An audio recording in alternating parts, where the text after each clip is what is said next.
Hi guys, just thought I'd do a couple of frames of 8 ball. I just want to talk about the break in general, run out, maybe safety, and general do's and don'ts. So with the break, there's a couple of breaks that I like to do, and that's the cut break, where you're aiming for the second ball so the white hits the side rail and then back into the pack. Or what I also like to do is put the white in a position, preferably about here or here. So I hit the head ball, so the white comes back, and I'm generally aiming for this bit, but it's okay to hit in this general area, preferably as close to this middle diamond as possible. Now, what this does is that you're initially trying to control the white in a way, whereas a lot of players put the white ball anywhere in the bookend, hit the pack as hard as they can, but no real idea what they're doing with the white ball. And I think that that's the most important part of the game. There's breaks where players hit the head ball, the white comes back, and the white pretty much kills dead in the middle of the table. There's also breaks where hitting the head ball, the white comes back down to the to this side rail, back to the ball cushion, and then back out in the open table. Now, this is kind of how I like to break. So let's do. I mean, there's no right or wrong ways to break. It's about controlling the white ball the best you can. So what I'm going to try and do is aim for the 9 ball and hopefully get the white back. As you can see, I'll do a replay as slow motion as I can. You'll see that the white ball comes back within those 3 diamonds, and look what's happened with the white. It's sort of controlled. There's no the white's not yes, it's been hit by other balls, but there's a lot of control there forward. So now when I look for a table to run out on, the first thing I do is look where the black is. And then I look around what balls are closest that will help me get on the black. Now I can immediately see that this 9 ball is a good candidate to take last because that's closest to the 8 ball, and that will help me get on the 8 ball easy. Now I'm looking at the okay, what colors do we take? Now I can already see that stripes are the best suited here, just purely because of this ball here, which can potentially cause issues. Yes, you could probably pop that off of this ball into this corner, but it's unnecessarily complicated, especially when you got the stripes all out in the open. Now, what I tend to do is see my route. So now I've got my last ball, I've got my key ball that will get me on the black. So then I work my way forwards to get to that ball. So I need the 15 to pot in here to roll the white forward to get position for this one. So that's my second from last ball. I need to take this ball first, potentially, then this one. I need to get position for this ball, so maybe I need to take this ball first. Depending on what angle I have, I can maybe come out around here to play this ball. That's probably, let's have a look. Okay, so what I can do is play this one, the white out in the open. I could technically play this one and use one of these to get on the 9. So I've got plenty of options, but I do need to take this one soon as. See, I could play this one in the middle. So I could play this one, that one, get position for this ball and put it in the middle, then this one, then that one. And I think looking at that, I think that probably is the route that I should take. So my route up until the 8 ball is the 10 ball, this ball, this ball, that ball, this ball, and the 9 for the black. So what I suggest you doing if you're going for the run out, just have a general look at the position where you would like it, because there's nothing worse than being on the wrong side of the ball that you're going for next. So you can see that I need to be on, preferably on this side rather than that side, because I think that being on this side would help me get position for this ball. So let's have a look.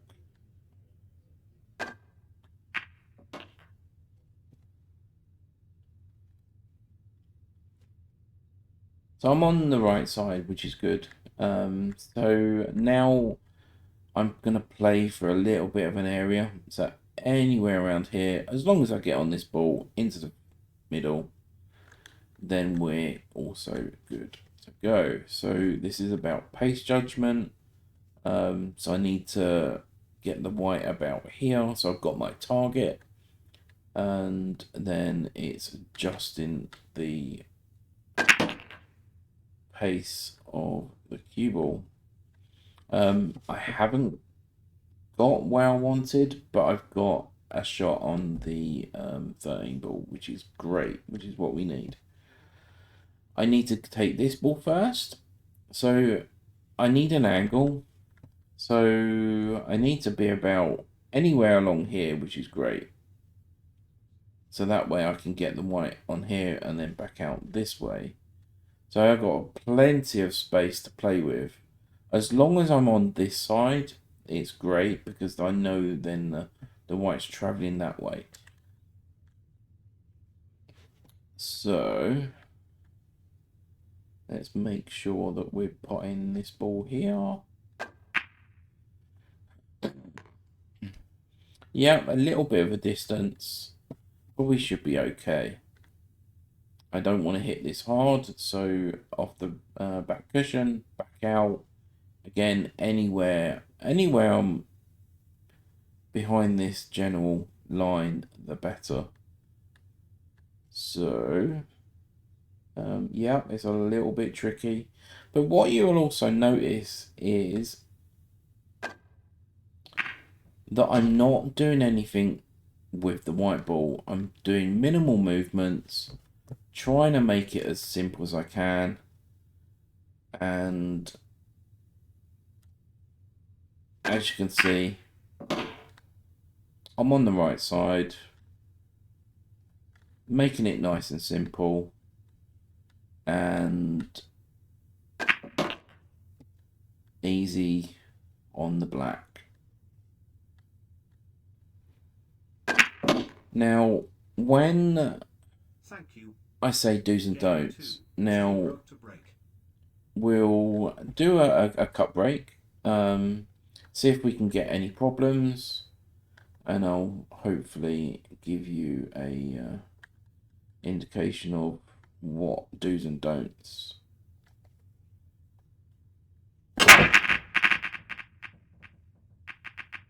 So we haven't had a nice split, which is great. This is a perfect opportunity to go, okay, right, having a look at this table, this is not a great layout. Yes, I could go for a clearance, but there's multiple problems. Now, I don't think that there's a suited. Well, stripes I think might be better suited here. And a lot of players in this instance will pop balls, remove obstacles, and genuinely just make things easier for the opponent. So in this instance, I would most likely pot the favoured colours first. So I'm on those balls, but I won't go for a clearance. I would most likely be playing safe. So in this instance, I will be going for stripes. But I do need to figure out what ball I'm going to go for first. We could go for a clearance, but this clearance is super hard. So now, for me, if a clearance isn't on, I will hold fire. I'll pot the balls that I want to be on, but then I will play safe because I don't want to make it easy for my opponent.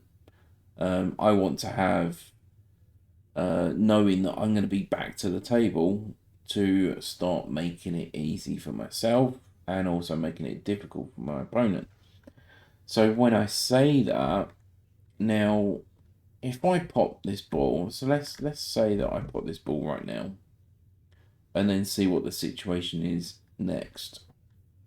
So let's nominate this one, and I want to screw the white back a little bit because I want to get out of there. It looks like the yellow is going to be pushed over a little bit. So now I've picked my colours. I could pop the 10. What a lot of players would normally do is they would pot the 10, pot this ball, and then not worry about all these problems down here. So it's probably best at this stage is to hold fire. So what I will most likely do is, now there is a deliberate foul and stuff like that. So it's about trying to position the white ball in the safest possible place where your opponent hasn't got much to do. So you can pretty much manipulate and tell your opponent you want him to play this shot because it helps you out.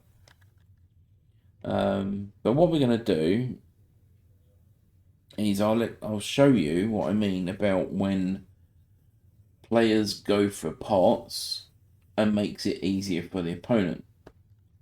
So this is a do not do. So again, players will pot this ball. They'll go and pot this ball. They'll pot this ball here. Not really worrying about where the 11 is. I mean, they could try and they'll do something like this. And what they've done, they've basically opened the table up for the opponent to do a run out and they'll lose the frame from it. So, and this is a perfect example what a lot of players do. They go for a clearance that isn't there. They open it all up for the opponent and then they wonder why they lost the frame. So hopefully I can clear these up and show you what I mean. Right, so we need to remove this ball down here.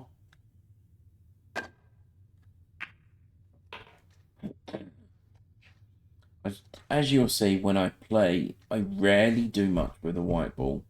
I try and make it as simple and as easy as I possibly can. Yep, there are some instances where I do need to move the cue ball around, but I'm genuinely not doing much with the cue ball itself.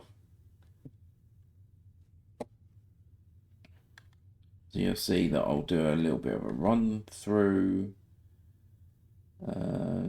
Yeah, I'm actually thinking about this. So all of these shots here is something that the opponent's gone for a clearance, they've left it open.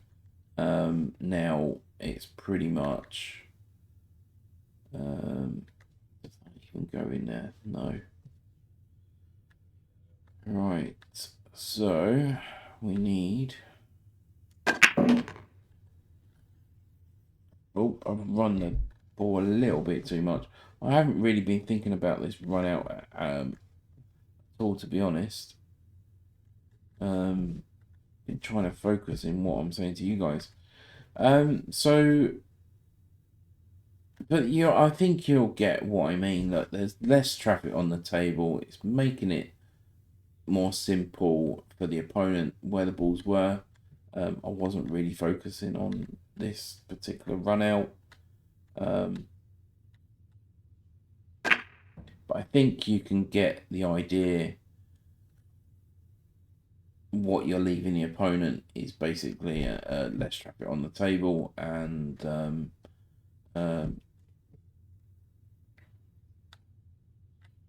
just making it easy for the opponent, really.